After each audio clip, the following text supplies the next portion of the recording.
China's extensive infrastructure projects represent one of the most ambitious development campaigns in modern history. These endeavors within its borders across the globe are reshaping international trade transportation networks, technological landscapes. The projects are large in scale. They often make headlines. They also generate significant discussion and raise important questions about their long-term effects.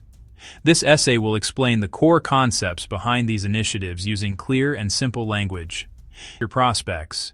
The BRI was first announced by Xi Jinping in 2013. Its core idea is straightforward and powerful.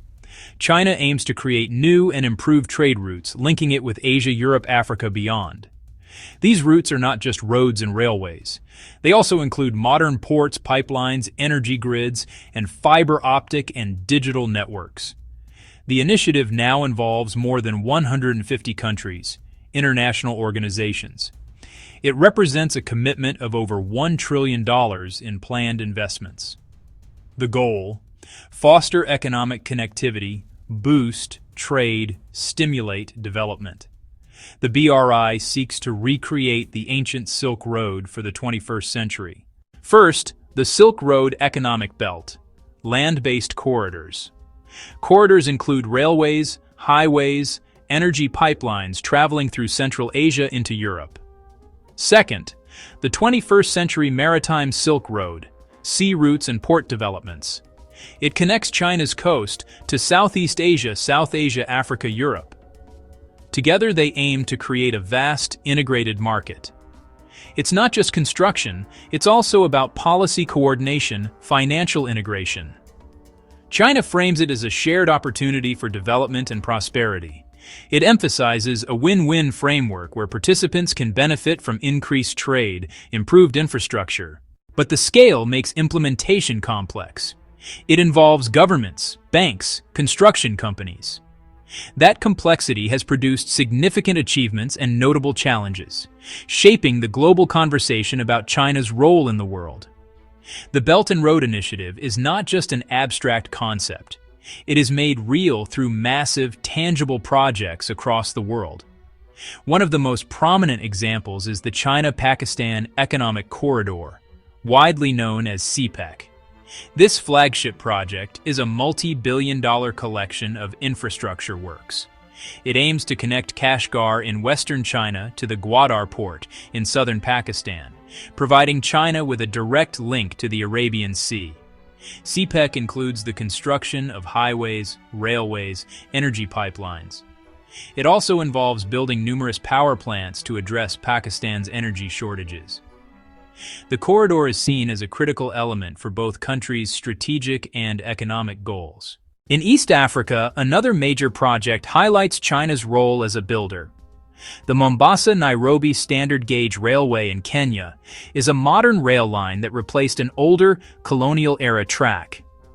Completed in 2017, the railway connects the country's main port, Mombasa, with its capital, Nairobi. It has significantly reduced travel time for both passengers and cargo. Chinese state-owned companies financed, built, and initially operated the railway.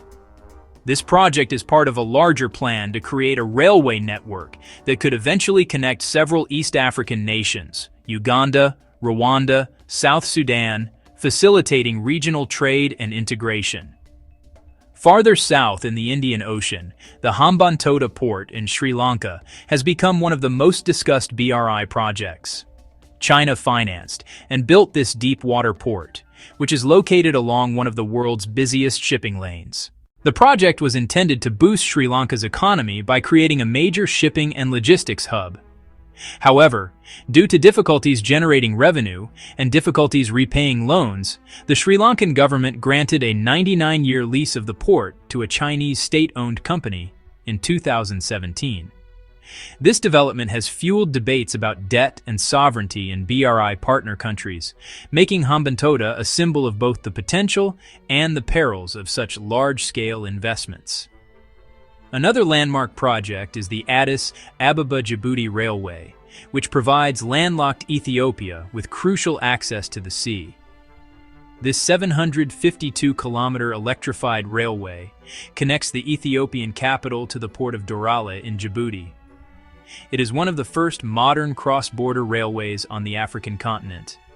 Financed and constructed by Chinese enterprises, the railway has dramatically cut down the transport time for goods from several days by road to just a matter of hours by train.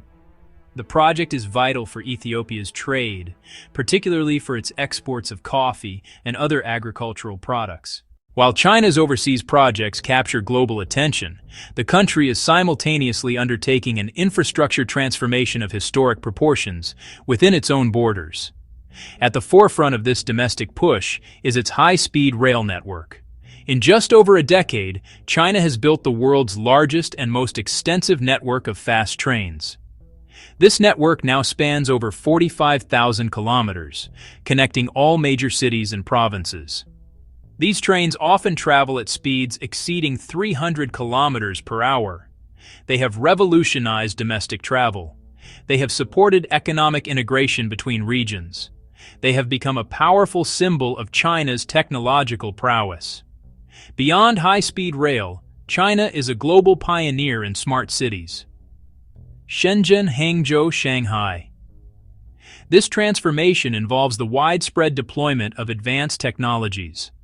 5G networks that enable ultra-fast communication, extensive surveillance camera systems powered by artificial intelligence, sophisticated sensors that manage traffic flow and public utilities in real time.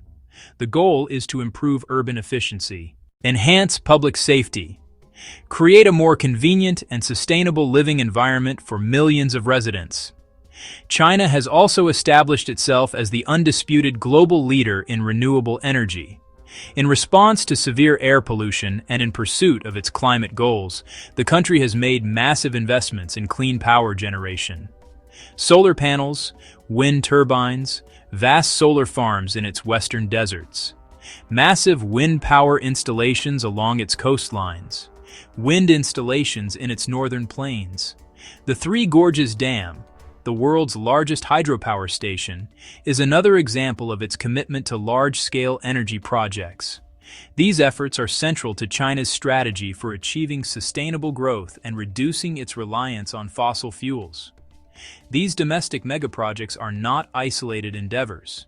They are interconnected parts of a national strategy to upgrade the industrial base, promote innovation, improve the quality of life for its citizens, new airports, expansion of subway systems in dozens of cities, the south-to-north water diversion project. By building world-class infrastructure at home, China strengthens its own economy. It develops the expertise and industrial capacity that it exports abroad through initiatives like the Belt and Road, creating a cycle of domestic and international development. The immense scale of China's infrastructure projects, both at home and abroad, requires a colossal amount of capital. This funding is mobilized through a sophisticated financial architecture led by powerful state-backed institutions. The China Development Bank and the Export-Import Bank of China are two of the primary engines. These are known as policy banks, and their mandate is to support national strategic goals rather than to maximize short-term profits. They provide the majority of the loans for Belt and Road projects, often with long repayment terms. These banks have become some of the largest development financiers in the world, rivaling and even surpassing traditional institutions like the World Bank. In addition to its established policy banks, China also spearheaded the creation of a new multilateral institution, the Asian Infrastructure Investment Bank. Launched in 2016, the AIIB was designed to address the vast infrastructure funding gap across Asia. While China is its largest shareholder, the bank includes over 100 member countries from around the world. The AIIB co-finances many projects, sometimes alongside other development banks, and operates with international standards of governance and transparency. It represents China's effort to play a greater role in shaping the global financial order and to provide an alternative source of funding for infrastructure development. The financing models for these projects are diverse. Direct loans from Chinese banks to foreign governments are the most common method for BRI projects. However, other arrangements are also used. Public-private partnerships are becoming more frequent, where Chinese companies partner with local entities to build and operate a project. In many cases, the contracts are awarded to large Chinese state-owned enterprises in sectors like construction, transportation. These SOEs have the experience, scale, and state support needed to execute complex megaprojects in challenging environments. This model ensures that Chinese firms directly benefit from the investments. Finally, while state-led financing dominates, there is a growing role for private capital and commercial banks. The Chinese government has encouraged its commercial banks and private companies to participate more actively in BRI investments. This is partly to share the financial risk and partly to bring more market-oriented discipline to the projects. The funding mechanisms continue to evolve as the BRI matures. The emphasis is gradually shifting from purely state-to-state loans toward a more diversified and sustainable financing ecosystem that involves multiple stakeholders and a wider range of financial tools, ensuring the long-term viability of these ambitious undertakings. The impact of China's massive infrastructure drive is multifaceted. It brings significant benefits and sparks substantial criticisms. On the positive side, these projects often deliver tangible improvements for host countries. New roads, railways, ports, funding can drastically reduce transport costs as the BRI, boosting trade and making local goods more competitive. The construction phase creates thousands of jobs, but local versus foreign labor is often contentious. Chinese-built power plants have helped ease chronic electricity shortages, powering homes, schools, factories, and enabling broader economic development. However, these projects also draw a chorus of concerns. Debt trap diplomacy is a prominent fear. Critics say China extends large loans to countries that may struggle to repay. Tangible projects when defaults happen, the world. States may be pressured to hand over strategic assets, such as a port or a mine, as with Sri Lanka's Hambantota port. That raises questions about national sovereignty and long-term financial sustainability. Economists and bodies like the IMF urge partner countries to scrutinize loan terms and assess their revenue prospects. Environmental impact is another major criticism. Large projects, dams, highways, industrial zones can damage ecosystems. They may cause deforestation, habitat loss for endangered species, water pollution, and increased carbon emissions. China now promotes a green belt and road, but many early projects focused on fossil fuel energy and heavy industry. Environmental groups and local communities call for stricter impact assessments and adherence to international sustainability standards. Looking ahead, China's infrastructure push is likely to evolve from these lessons. There's a trend toward the digital Silk Road, building 5G networks, cross-border fiber optic cables, data centers, and e-commerce platforms. The Green Belt and Road prioritizes renewable energy, sustainable transport, and environmentally friendly projects. China is also moving into technology and space cooperation. This shift from heavy construction to high-tech and green projects signals a new phase for China's global vision, one that will shape the 21st century.